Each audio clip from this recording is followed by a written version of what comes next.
Yes, questions such as? Okay.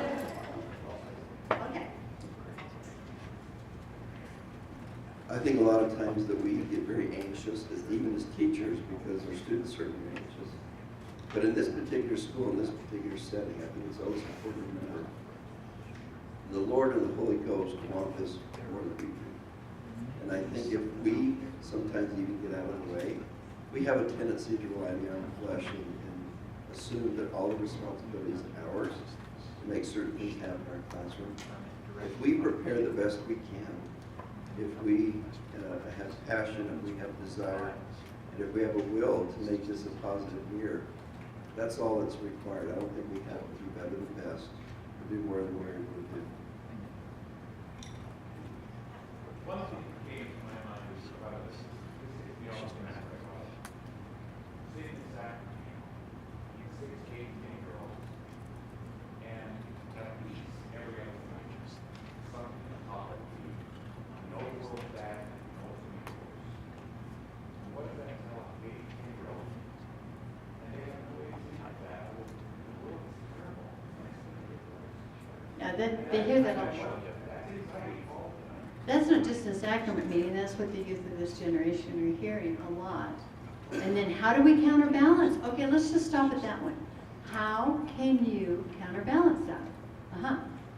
Yeah, it's interesting. I read a recommended book called Anxiety Shop, where they talk about a lot of positive things.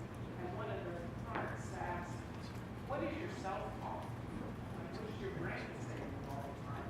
And one of the things that I realized in laying there thinking about that is, and I was positively happy about that I say to myself every night, the good news is, when I go to bed, I always review the day and say, good news is, and whatever, like you were saying, it's good enough. And I may not be finished, but. We're going to talk about cognitive thoughts and restriction a little bit later, but yes, and on your point, I would just say, what did the prophets say? Does President Nelson say it's bad and it's going to get worse? No, what's his message? Right, it's the worst of times, it's the best of times. He's talking about how, yeah, there's a lot of garbage, but it's the best of times. And that's really true when we think of everything that's out there. So I think that maybe that's one thing in our classrooms we could do, is we could talk about, that could almost be a theme. It's the best of times. Yeah, it's the worst of times, it's the best of times. And point that out. I don't think you could drum that too much, because they are hearing the other message all the time. And help them have a knee-jerk reaction when they hear it.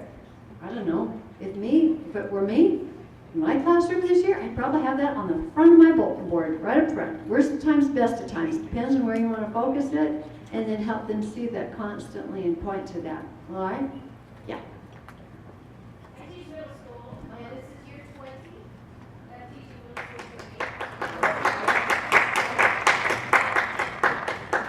What I have found is that 98% of the time I can do this is help them relax. So they come in the classroom, hi, hello, I'm so glad you're here. How is it, A lot of times I'm even standing at the door with a smile and greeting them. So I find when I'm happy and relaxed, we got this. This is okay. So you can create an environment that dispels the anxiety out there so that your students can have the same experience. Was it somebody? Oh, they're not sitting there anymore. Yeah, that you said that it was a lot nicer, that I came from an anxious background, but when I went to school, I was able to relax. That wasn't you, but it was somebody who was, right there you are. Now, did you have something you wanted to add to that? I want to stay on that one for a minute, and then we're going to go to some of the others. Just adding on both of these comments is about pointing out the good in the world and also setting our kids up to see themselves as good in the world. I think there's a tendency, kind of as we joke around with each other, that we kind of belittle teenagers and bemoan teenagers. And I don't know if that's the culture here or not, but I think, church-wide, worldwide, that's definitely the culture. And I don't remember who said it, but one of the prophets also said, yeah, teenage time can be hard, but it can be amazing, and you are so capable of doing this, this, this, and this. And so, thinking about the 6, 8, and 10-year-olds, like, they're growing up, they're going to be teenagers. So, I mean, sometimes I feel like my teenagers act the way, because we'll kind of joke sometimes. Like, I feel like we try to be super positive, but I can tell when we're like, oh yeah, they sure eat a lot, then I'm like, oh yeah, well, we just empower them. Now they're like really going for it. So anyway. Yeah, it's just how we talk about them, so we can create the environment that we want, and just how we are talking about them and helping them see them and what we're reflecting back. And I want to zero in on this a little bit. We've got a whole lot more to talk about, but I want to point out something that I did share the last time I was here. And this is a tool that I have taught for years. And it's something that came to me my first year of teaching. And I'm not going to go into that story. I don't want to take that time. But I knew when I got it that it was inspiration, and I knew that it was profound and that would help. And so I want to share it because I think it's even probably more profound in the cyber world than it was in the other world. And that was, I found myself drawing this image in my first period class. I taught middle school.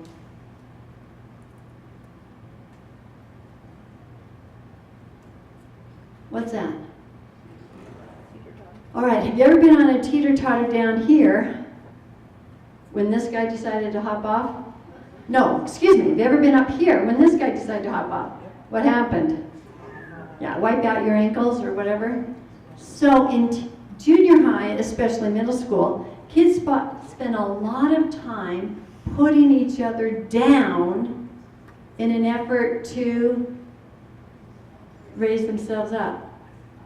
And I honestly, I haven't been in elementary school for a while, so I'm not positive what's going on right now in this generation. But I would warn my children going into 3rd and 4th grade that this would usually start happening. That's usually when they start clustering. They usually try to make their own little cliques. It's because they feel insecure. And they're trying to gather their troops together. And this begins happening.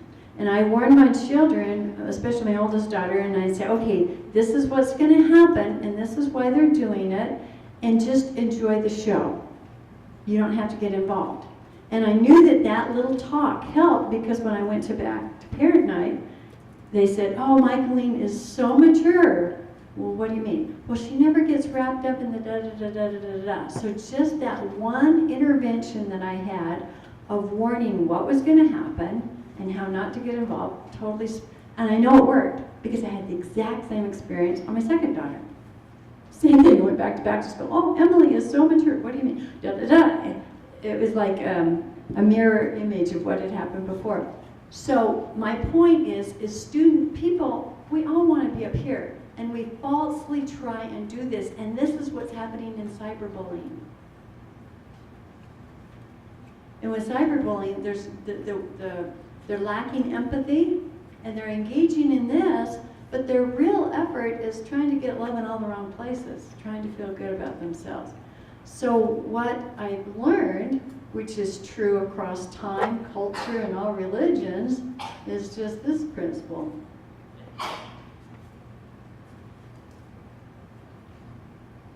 If I try and take someone else up, I can't help but go up. Now you'll find that in Buddhism. You'll find that in Judeo-Christian beliefs, Islam.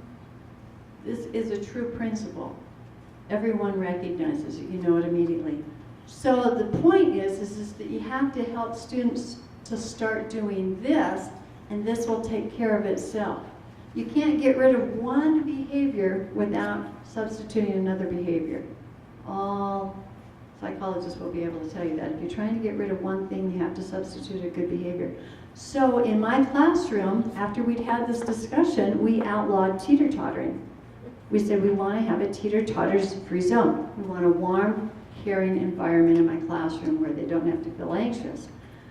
And then teeter-tottering just totally disappeared. Yeah, because we're still in the habit of it. But when I would hear any kind of teeter-tottering, I'd go like this, and they go, and then they'd smile and they'd stop. And so we were able to change it. but we were able to talk, and then I tried to create opportunities for this. Now, some things that you can do, for instance, is you could wrap your door in paper, and you could have a positive graffiti, where whenever they catch somebody else doing something good, they write it on there. Or you could have a tattletale box where they put the positives in there. Something in which they're highlighting. Oh, if you're doing character education, maybe you've got, trustworthy, loyal, I don't know, are you doing character education? In character education, often they'll identify certain virtues or values that you want to have. Maybe you've got 5 or whatever that you want to do. You can put those characteristics, like give me 5.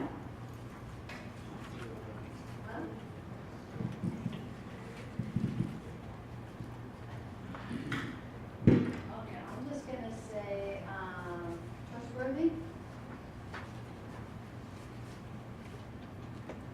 I heard charity. Can I say loving? Honest. Kind. Obedient.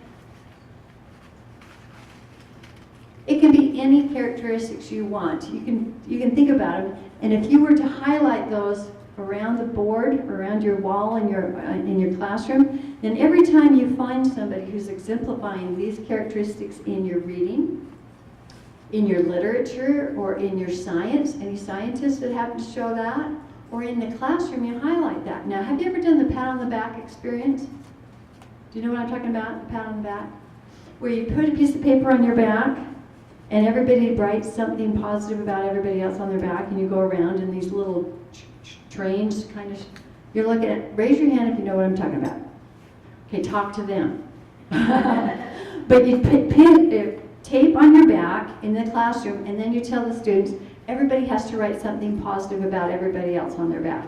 And they go around and they write all the, something on everybody's back. It feels great, you get a back scratch and it's warm, and you're doing this teeter-tottering. But what happens is when the students take it off, if you've got an athlete in your class, for instance, a lot of people will say, oh, you're an awesome athlete, you're so fast, and so they focus on one thing. Or if you've got a musician, or if you've got someone who's really smart, and so they get, and you ask them about it, and if they're honest, they'll say, yeah, I wish they would have saw some other things. So then you do the experience again in about a month or 2 later, and you challenge them to look for all of these things that you've got written up and around the wall, and then they come back and they do the experience again. And so mentally, they've been doing this. They've been looking for this in each other. You've created a hydraulic lift environment, not only where you're trying to see the positive in them, but I'm trying to look at your faces, and you're either getting it, and it's going, yeah, I'm thinking about how I'm going to apply it, or I don't get it. I can't read your faces very well. Yeah. I just want to advocate this. I did this last year in class, and my students remembered it once. Who else has ever done it? Okay, what was your experience with it?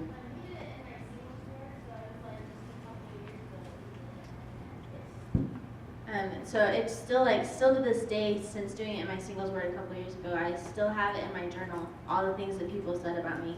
Because people that I didn't even know noticed me, said something that they noticed, and it just made me feel really good. Okay, so that's one that you can think about of doing, I call it the pat on the back or the scribble on the back or whatever. But I really, especially in the upper grade levels, I suggest you do it twice, because the second time will be even more meaningful, and it's the month in between where you're challenging them to look for all the talents and good characteristics in each other that will help do that, okay? So I think there's a lot of other ideas. You have a copy of my book that's got lots of teaching strategies in it where we can go into that more, but I want to go back down to the other things. I lost my handout. Okay, so let's go down these kind of quickly and see what came to your mind. They think they should always be happy. You could just talk about how maybe that's great, but sometimes it's not. You could talk about, one of President Hinckley's favorite, life is like a roller coaster. It has its ups and its downs. You got to enjoy the ride. that idea. Someone over here talked about how you didn't even know the word anxiety in your youth, and now it was up there. But now that everybody's talking about it, and that's true, that's one thing that people are asking is, do we really have a more anxious generation, or is it just that they're talking about it in the buzz? They know the terminology, but they don't really know what it means. And for instance, they'll say, oh, I'm so depressed, when they're just having a downer. And then an hour and a half later, they're really happy, and they say, oh, I'm bipolar. They're throwing around the terms a lot and affixing more to it than really necessarily need to be. Okay. Helicopter. Inside Out. Huh? Yeah, in movie Inside Out. Yeah. Exactly. And that sad serves a purpose, and that there's something for that. Okay. I love that one. Self-esteem. The idea that we're always supposed to feel wonderful about ourselves. Would we ever repent if we always felt wonderful about ourselves? Okay. Helicopter parenting. We were talking about this before, and I thought, you know, it'd be fun is to do a spoof on helicopter parenting. You could create a video, you could do a skit, you could be parent-teacher conference, anything that you think that you see where your students should be taking more responsibility and that the parents are doing too much. Anytime you have to tackle a delicate situation, turn it into humor, where everyone can laugh and they can see themselves in it, but they get the message. So that's my suggestion on helicoptering. You love the parents. I just Googled helicopter parenting, so you'll find it. And then talk about some specifics. You know, for instance, like I had to stop and think about these, but I decided that I was never going to bring my children their lunch, because if I did, that would facilitate, you know, little things like that, to where they realize, oh, if I want Johnny to be ready for his mission at age 18, I got to toughen him up a little bit. Oh, that's another thing is, remember we used to say, rocks and stones will break my bones. Sticks and stones will break my bones, but words will never hurt me. And then we went, oh, that's terrible. And there's some truth to this, terrible. But then we lost the idea of toughening up, right? We lost the idea of, yeah, sticks and stones will break my bones, but words will never. Now we're teaching them that words do hurt, to a generation that says a professor can't say certain things without trying to censure them. You know, it's gone crazy in some ways. So the idea of we need to toughen our kids up a little bit and help them be ready to face the world. Yeah.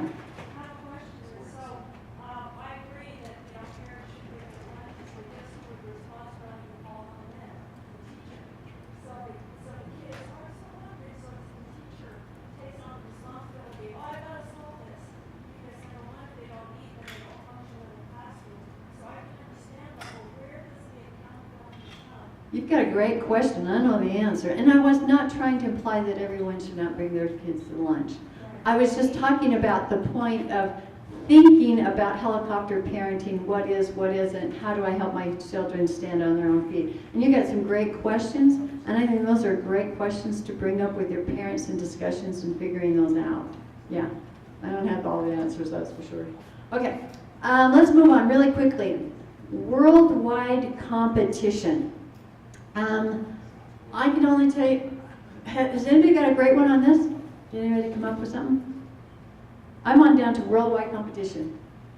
The one thing that I came to, and this is my faith base, is I realize that every one of us has a mission on earth.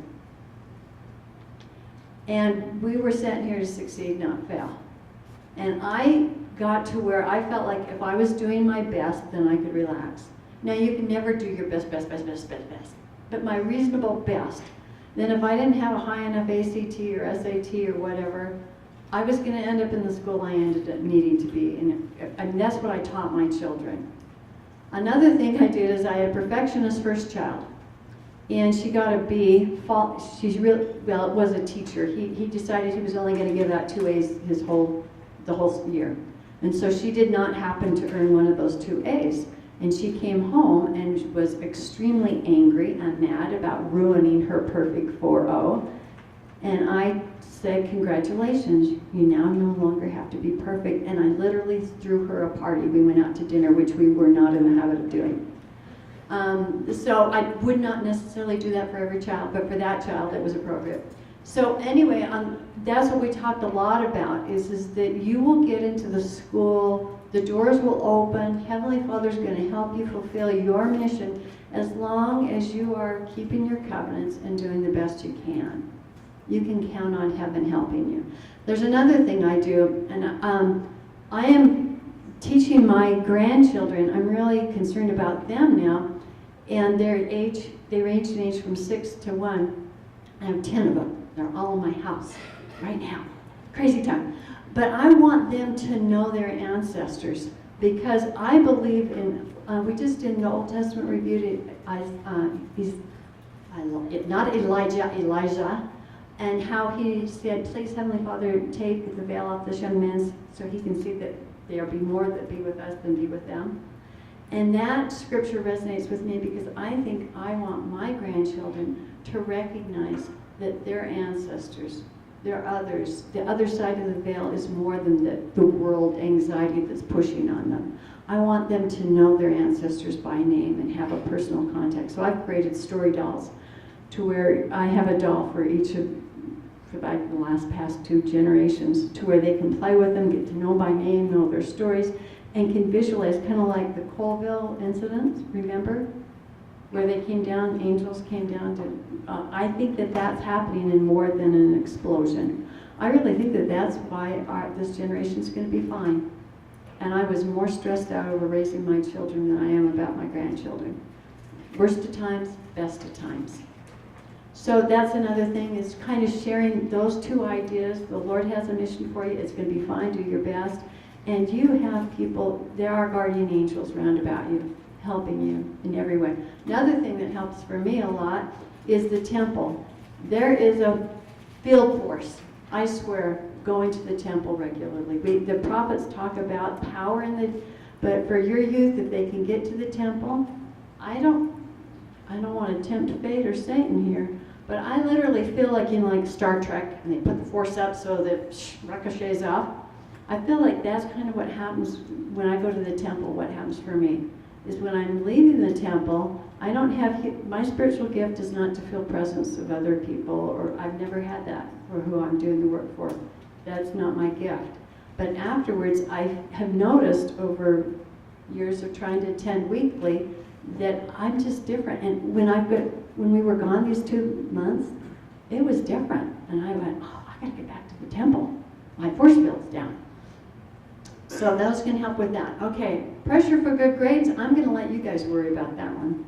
Little world experience. We were talking about how a lot of our missionaries are coming home, a higher percentage than ever before, because of anxiety. Well, it's because they don't have the world experience. They haven't talked to strangers. They haven't knocked on the door. They haven't had to present themselves. They haven't had work experience where they're having to do that. So anything that you can do as a parent, aunt, uncle, or even a teacher, where you give them assignments maybe where they have to go out and interview people or make contacts with people or do anything like that, is going to help them have the world experience. To me.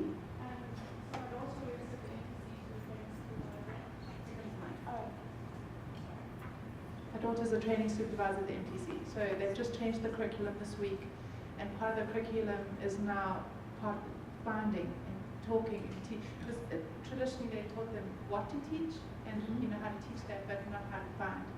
And so part of the TRC Training Resource Center, instead of the MTC setting up appointments for them and so they can practice how to teach, they actually have to find people on campus now, make appointments with them, talk to them, and set things up. So the emphasis more on finding and connecting and that way than just how to teach, because they go out into the field and they have no idea how to find. Okay, so off the top of my head, if I was teaching history, I might have my students go out and find somebody that's not their relative, I'm making it tough on purpose, to interview, what was it like to live through da-da-da-da, whatever it was in history, to where they're having to go out and interact with someone and bring that world life experience back. If I was talking about math, I might have them go out and interview people in the real world experience when do you ever use geometry? When do you use algebra? When do you do this or whatever? How is this relevant? Have them go out and find out so what, so that what they're learning in the classroom has meaning, but they're also having to, in other words, you can apply this to any subject you're teaching any grade level to where they're having to go out and reach and talk to people. Yeah. And this was actually one of the questions that we talked about when we were talking about this earlier. We were talking about how in this school do we create a balance, because I feel like sometimes we get a little bit overprotective, and I feel like some of the parents come as helicopter parents a little bit, where they're very protective of their students.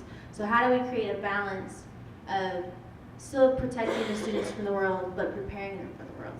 That's a good something question. I feel like I don't know the answer to. Well, I think that you've got yourself a wonderful cocoon here of the spirit and what's going on. But I think that you bring up a valid point. I don't know the answers, but it's a good thing to talk about, is how can you use this but then still get the kids out into the community and learn. For instance, research shows that those who are homeschooled can do much better if they do homeschool but then go out into the public school for maybe sports or music or something, so they're still learning those social skills. I guess what I'm saying is you're bringing up the point is you've created this wonderful gospel cocoon, but how are you going to help them go out and face the world and be okay in that world if they've never been there?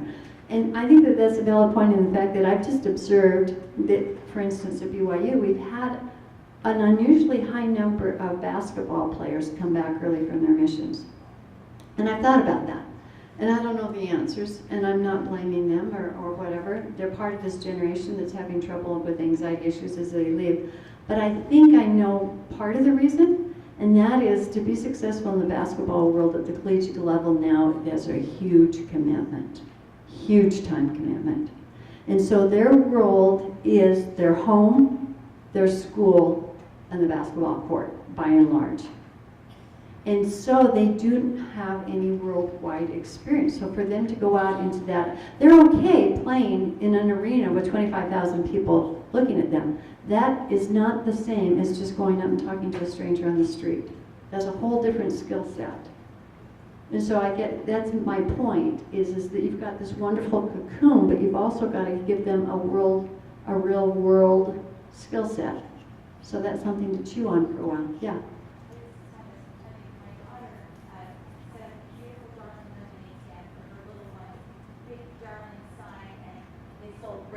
She sold bracelets that her daughter had made, but she sat with them and watched her interact and taught her how to interact with people as they came to her stand, and just taught her social skills through a lemonade stand. I remember, you just remind me of Ardith Cap, who said that they ran a store. They had a store, and she ran it for years, and that's where she learned all of her socials. Because they don't just pop up out of nowhere. Just like we watched President Nelson, and if you happen to read all of his talks to see how the Lord's prepared him, well, the same thing is we've got to prepare our youth for their missions, and it's not just going to be happening by spiritual, it's all those world skills too. Yeah. Yeah.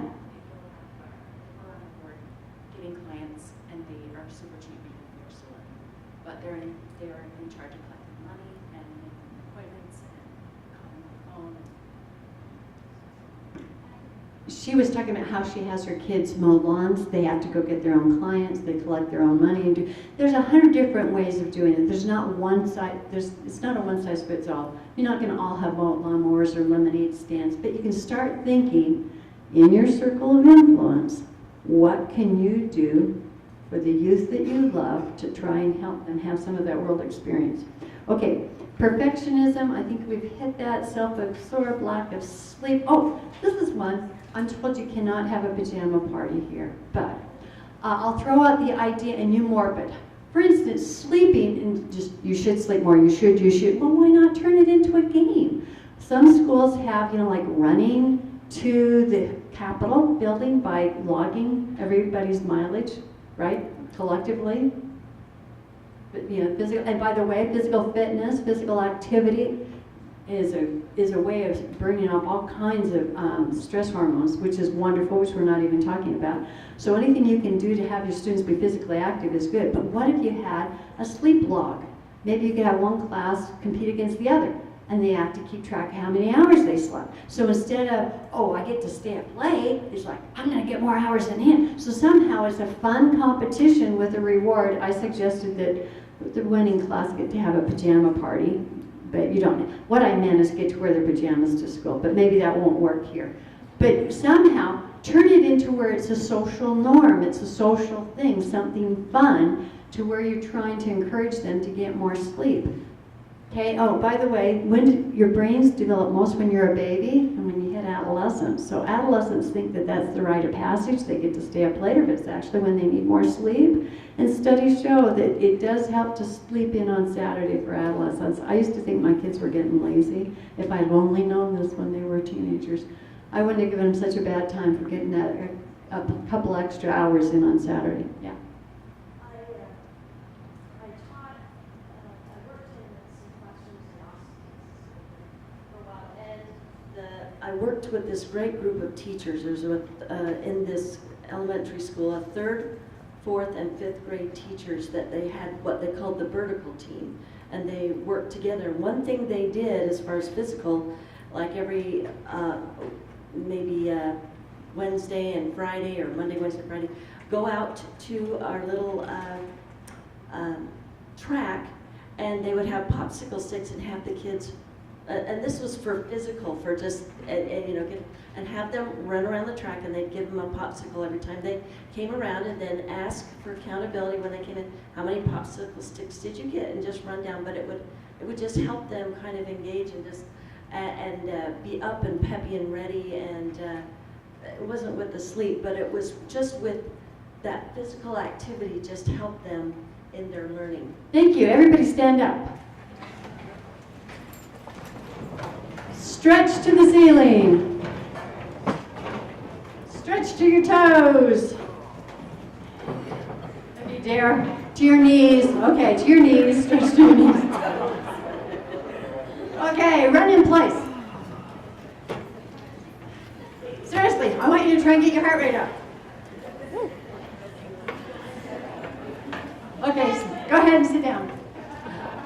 Research shows if you increase the blood flow, you can increase the learning. So taking mini vacations in the classroom can help. Or just the idea of being physically active can really help. By the way, there are, they're called brain breaks. You can look online for brain breaks where you can have a lot of really quick things. I'm watching in my classes, and the first time I see somebody going like this, I immediately do this just to help them out. Yeah. You know how I met my husband? This is a true story. I was in a class. This is how I remember him. He was seated one seat up from me, and he started to fall asleep. He was on the BYU track team, and he had practice just before this class. And it was the worst class I had on campus, the most boring, really, honestly, it was. But the teacher chucked a piece of chalk at him to wake him up. Playfully. But I never forgot that. But anyway, you can help your students out too by helping them get up and get active. Yeah. This is like a really big thing, because I hear in the halls and in my classroom them bragging about how little sleep they got the night before. You hear it all the time. And then they try to outdo each other. Well, I only got 3 hours of sleep, or I only got, and I can outdo that. I only got 2, And so I think that if we could somehow, like you're saying, come up with ideas even besides the sleep log, which was a good idea, on turning that focus to a healthier kind of competition. And I don't know, I don't have any answers right now, but it really is, it seemed like they're wearing it as a badge of pride. And also the anxiety, wearing it as a badge of honor. So just remember, you want to make things cool or sexy. I mean, I probably shouldn't use that word here, but more attractive. So in other words, it's cool to stay up really late, but what you want to do is flip it to where it really looks cool to get sleep. Think about that. The advertisers are really good about making things stupid look good. So you can make something good look good instead of stupid. If you just study the ads, you'll be able to figure it out. The word of wisdom, yeah. Oh yeah, they could do that and they could have fun.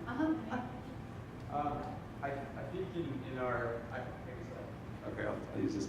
I think a lot of, in our culture, oftentimes people will refer back to the scripture that to not sleep, longer than what's needful, and there's been talks that I've even heard in general conference about not using busyness. Elder Uchtdorf talks about this, and that busyness is like a badge of honor, and I think that these are some things in our culture. Because I teach like PE and health, and I've talked about sleep, with students and stuff. But they often say, "Well, I've just got too much going on. Like I play the violin and I'm playing sports and I'm doing all these different things, as this kind of badge of busyness that they have." So I'm right there with you. I think it's got to be this like cultural kind of shift, and even with the scripture to say it's longer than it's needful, but it's still a need. You know what I mean? It's not saying that we're not doing the right thing. It's just being longer than needful. Anyway. I think, and you've just cued me because somebody said we want to talk about student stress, but I want to talk about my stress too. And as far as your circle of influence and your circle of concern and your being able to model and interact. So I want to get there. Plus I think what we'll do is we'll discover how we can apply a lot of what I've got for the next section to our students as well. But before I move on to my next one, I'm just going to run through here to see if I've got any real big nuggets. Oh, whoops. Thank you. I'm blocking my own. So anyway, one thing you can do is feel free to use the teeter-totter and talk in your classes and try and create a teeter or a hydraulic lift school. Be with the friends who are here. Awesome. I am doing this year, my family reunion. I noticed last year how many of them were on their phone, and I'm going to say, okay, I'm making y'all have a basket. You're getting rid of your phones. So this is one thing you could do. You can model or have students or tell parents about it to try and get this, just the number of hours. Oh, I need to tell you this because you probably have this too. They've done a study where they took a bunch of college-age students, and this was 5 years ago, and they had them take their cell phones out and put them in a bag. They put their name on it with their bag in it, and now put them in a basket. And then they went up into their seats in the auditorium, and they took an inventory of how much anxiety they were feeling, and then did some random stuff, and then anxiety, and then random stuff, and then your anxiety level, randoms. Okay, so they had one group get rid of their cell phones. In another room, they had people that kept their cell phones. Guess what happened to the group? The control group, no level of anxiety, no difference. Okay, what happened to the cell phone group? The longer they went without the phone, they didn't talk about the phone, they didn't refer to the phone, it was totally against something, it was just not having it there, which is another reason why our missionaries, I think, have trouble when they first get into the MTC. So, anyway, getting it out of our hands too, most of us, there's an app that you can get on there which will tell you how much time and how often you access your phone. So that's one thing you could do within your own families even, is to start monitoring, just so that you know what you've got going on.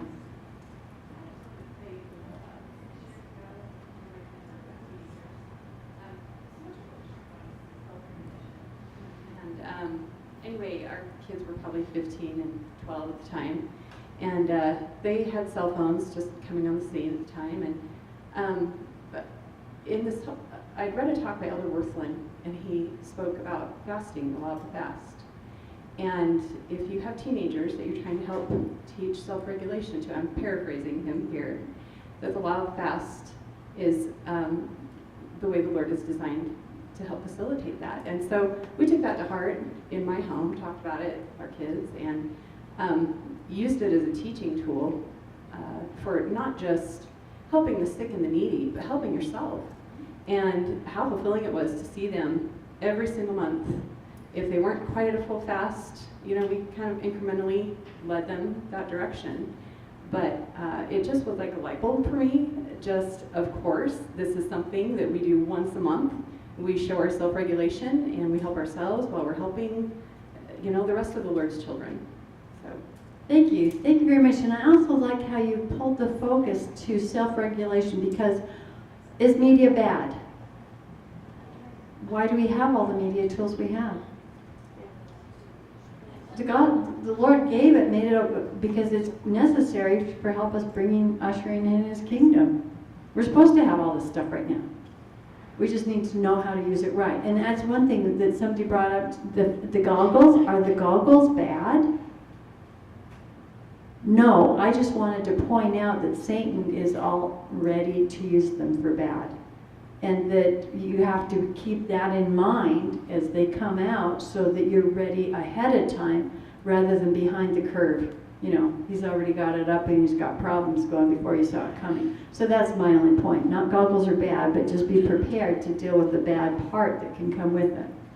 With the goggles, I don't know if any of you are Trekkie fans, but there is an episode of Star Trek with the original Star Trek, where there's a game that people are playing and they're wearing an eyepiece thing, and so everybody's kind of zoned into this because it's that 3D kind of thing. And so on the ship, everybody just starts kind of getting into that, and they're not doing their duties. They're not, you know. So Captain Kirk is trying to figure out what's going on here with this, and how do we break that. But I have thought about that for years, and now, you know, seeing all this with this and with the goggles coming, with all the media stuff, it reminds me so much of that episode of Star Trek where everybody's just zoned out, and finally when that's broken, it's just like, oh, you're here, you know, because everybody is so zoned into it. I've taught, or I've written on media literacy for years, but as soon as I get it printed, it's pretty much out of date. Before I could even get it to the printer, it'd be out of date now. So my point to you is it's coming faster and faster and faster. So, for instance, my parents' generation was behind the ball with drugs coming on the scene. It's like the kids were into it before the parents were even aware of it. And then it seems like the next big wave was pornography. You know, kids were wrapped up in it before the parents could even see it hitting. And now it's cell phone use and what's happening. Well, what I'm saying is there are going to be future waves. So just see it in the distance and prepare for it so it doesn't overtake you without it, see it coming. Okay, we're going to go through these quickly. Family charging station, the one thing you want to do, model, get your phones out of your bedrooms. You can go get a different alarm clock. Because even if it doesn't wake you up, if it buzzes or chirps, it throws you out of your circadian rhythm and you're not getting all of the levels of sleep and you're not getting the rest that you should. 50% of students in a national study said that they wake up and check their phone in the middle of the night. So they're not getting it. It's not just the number of hours you've got your head on their pillow, it's having it with that. So a family docking station is a really good idea. Again, things that could be shared at a PTA. The World Wide Web, you know, it's wonderful. We have a prophet, a living prophet. And have you read this? If you have not read this, if you are teaching youth, I highly recommend you get it into your hands. Hope of Israel Worldwide Youth Devotional. It came with my ensign last month. You can also find it online and hear it in verb. But his recommendation as he asked the kids to join the youth battalion of the church is these, oh wow. Let's see if I can make this smaller. Now you can see it. Hold a 7-day fast from social media. Weekly sacrifice time to the Lord for 3 weeks, which might mean after you've done the fast for 7 days, you might want to continue doing that with social media, others. And then it goes on, but it's a lot about social media that he's actually trying to help the students prepare for. Let's see if I've got any of the great news. Oh, yeah, I want to run through these quickly. I'll put it back up on the full screen, maybe not. This is good for you and my other students. Giving financially and serving tried, true, research-based diminishes anxiety and depression. Over and over and over again. So any way in which you can have your students, for instance, if you've got a student who's kind of depressed, or you feel like they're doing that, ask if they'd be willing to help another student. Give them a small challenge to be able to serve in some way. Find meaning in their life. It's a big, big thing. You might want a bigger school-based or class-based service projects, but small ones are wonderful. Playing, physical activity, humor, journal writing, music, meditation, all of these have been found. Meditation has become a big thing in schools now. And you don't have to sit on your desk with your legs crossed in the lotus position. It's just a matter of closing your eyes and doing the breathing that I told you right now. 5 minutes of meditation a day not only decreases your stress level, it increases your self-control level. 5 minutes a day of meditation has been proven to show in youth a decrease in anxiety and an increase in self-control. Scripture that comes to mind is, "Be still and know that I am." Being quiet helps us feel the Holy Ghost or the light of Christ and recognize the wisdom that's in us. Think of the Buddhist monks who went off into the mountains and meditated. Of course the Lord spoke to them. You know, he says he speaks to every people that he can, gives them the light that they're ready to receive. We all have a huge amount of inner wisdom that Satan knows that he's trying to block out. Do you drive to work with the radio on? Do you exercise with earphones in? Where are ways in which you can get quiet so that you can gain more inspiration and ideas on how you can enlarge your circle of influence? Yes? Is it, would you recommend just total silence or quiet Oh, actually, that's really, really interesting. I would recommend it for, there's no right or wrong. You know, the chants is actually the wavelengths for meditation. What you're trying to do is get on a certain wavelength. So, for instance, the monks that chanted Gregorian, those are really good. Some instrumental music. It's all over the web on that. But what's interesting is getting really quiet, because some people talk about how they get extremely anxious when it's all quiet. And it's when their conscience kicks in, or different things. They've been dulling it, so adults have talked about that. So I'd say both. Yeah. So when you do get quiet, one of the things the Lord has given us are our senses. If you'll close your eyes and you know, maybe Increase the sense of hearing and just focus on one of your senses intently. Like just listen. And that actually has a real calming effect. It does. And we're going to do some more meditation later on. We're going to just quickly get through some other ideas in case any of these things spur ideas to you. Humor in your classroom. Have you got a humor file? Have you got a way of using humor appropriately? Teaching kids how to use humor appropriately. The idea of having them write in journals, especially their feelings or something. It can be burned afterwards. It's a way of self-expressing, helps them.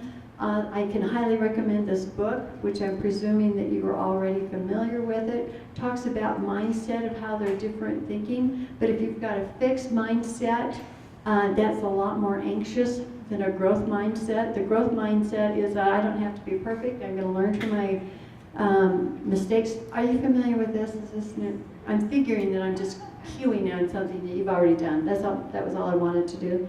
We've gone over that. Oh, this is another teaching lesson that you can give.